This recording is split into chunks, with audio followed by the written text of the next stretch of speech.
Assalamualaikum warahmatullahi wabarakatuh. Selamat pagi anak-anakku, bagaimana kabarnya? Sehat semua ya? Alhamdulillah. Baik, bertemu lagi dengan Pak Riki di pembelajaran tematik. Kali ini anak-anak akan menyaksikan video review tema 2. Sebelum kita mulai, silahkan anak-anakku menyiapkan buku tema 2. Oke? Baik, langsung saja kita mulai dengan berdoa ya. Yuk kita sikat berdoa. Before we start our lesson today, please say basmalah. Pray begin. Bismillahirrahmanirrahim. Amin. Anak-anakku, Pak Riki mempunyai sebuah tepuk. Namanya adalah tepuk guru. Yuk langsung kita lakukan. Silakan anak-anakku boleh mengikuti. 1, 2, 3. Tepuk guru. Dihormati, disayangi, dicintai. Terima kasih. Lagi ya. Tepuk guru. Dihormati, disayangi, dicintai. Terima kasih. Bagaimana? Sudah semangat ya? Oke, langsung saja silahkan anak-anakku menonton video berikut ini. Halo anak-anak, bagaimana kabarnya? Sehat semua ya? Alhamdulillah. Baik, hari ini kita akan belajar tema 2. Kita akan mereview. Silahkan anak-anak menyiapkan buku tulis dan buku paket ya. Hari ini kita akan belajar mereview kembali tentang yang pertama, dongeng. Yang kedua, sifat pertukaran penjumlahan atau perkalian. Yang ketiga, sikap baik dan profesi. Yang keempat, gerak tari. Materi dongeng, Pak Riki akan mengajak anak-anak untuk mempelajari yang pertama, pesan moral. Yang kedua, tokoh dan sifat tokoh. Yang ketiga, yaitu peristiwa di dalam cerita. Pesan moral itu yang dimaksud adalah nilai baik dan buruk yang dapat diambil setelah selesai membaca. Jadi nanti apabila anak-anak membaca dongeng, anak-anak dapat mengambil sisi baiknya. Tokoh dan sifat tokoh itu mempunyai beberapa jenis. Yang pertama adalah tokoh protagonis, yaitu tokoh yang mendukung cerita baik.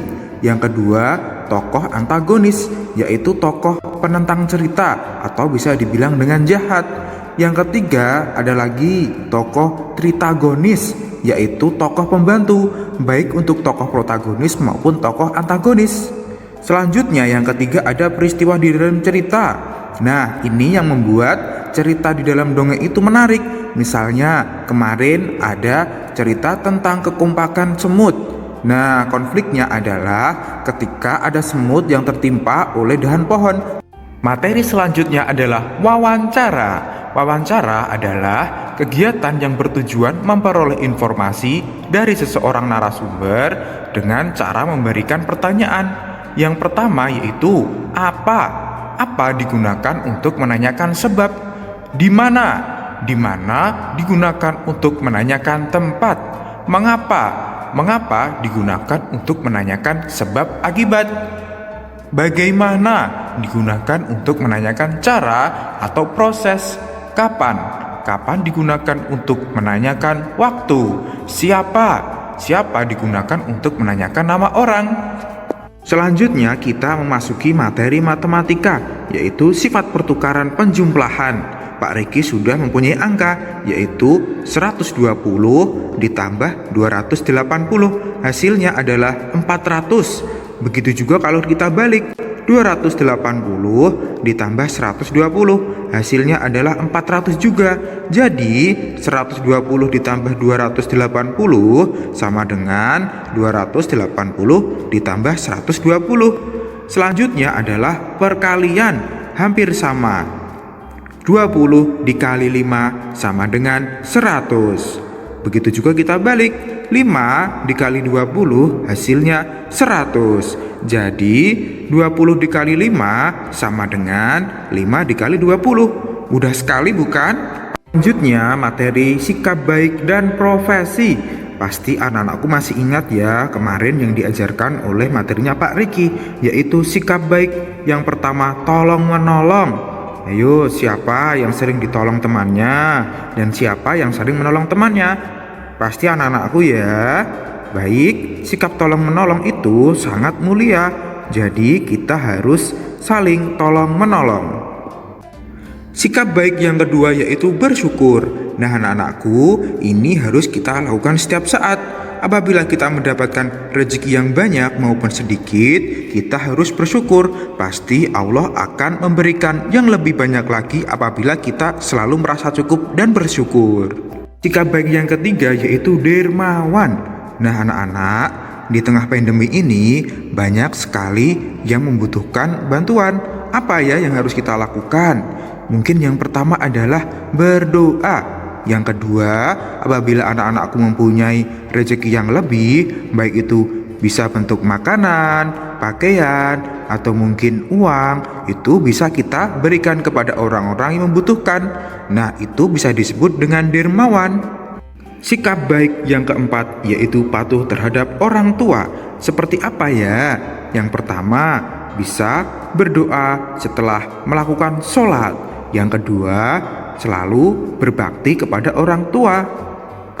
Baik anak-anak, selanjutnya kita memasuki materi profesi. Profesi yang pertama yaitu petugas keamanan. Kemarin Pak Riki sudah menyampaikan materi ini. Petugas keamanan berperan menjaga keamanan di lingkungan masyarakat. Yang kedua adalah petani. Petani berperan menyediakan pangan bagi masyarakat. Yang ketiga adalah Ketua RT atau Pak RT berperan memelihara kerukunan dan kebersamaan antar warga masyarakat. Selanjutnya kita memasuki materi SBDP yaitu gerak tari. Gerak tari dibedakan menjadi dua, yaitu gerak cepat dan gerak lambat. Contoh dari gerak cepat adalah kepakan sayap dari kupu-kupu. Ini bisa kita tiru dengan mengepakkan tangan secara cepat. Contoh dari gerak lambat adalah seperti pada burung merak. Silahkan anak-anakku bisa mempraktekkan dengan cara mengepakkan tangan secara pelan-pelan. Alhamdulillah kita sudah sampai di penghujung pembelajaran. Jangan lupa ya anak-anak untuk mengerjakan kuis di e-learning sekolah teladan ya. Mungkin itu saja yang dapat Pak Riki sampaikan. Kurang lebihnya mohon maaf. Dadah. Nah, bagaimana dengan video review tema 2 tadi? Mudah sekali ya. Sekarang anak-anakku pasti lebih pintar. Oke, jangan lupa mengerjakan kuis di e-learning sekolah teladan. Anak-anakku pasti bisa, karena di teladan semua anak itu hebat. Oke, mungkin itu saja yang dapat Pak Riki sampaikan. Kurang lebihnya mohon maaf. Wabillahi taufiq wal hidayah. Wassalamualaikum warahmatullahi wabarakatuh.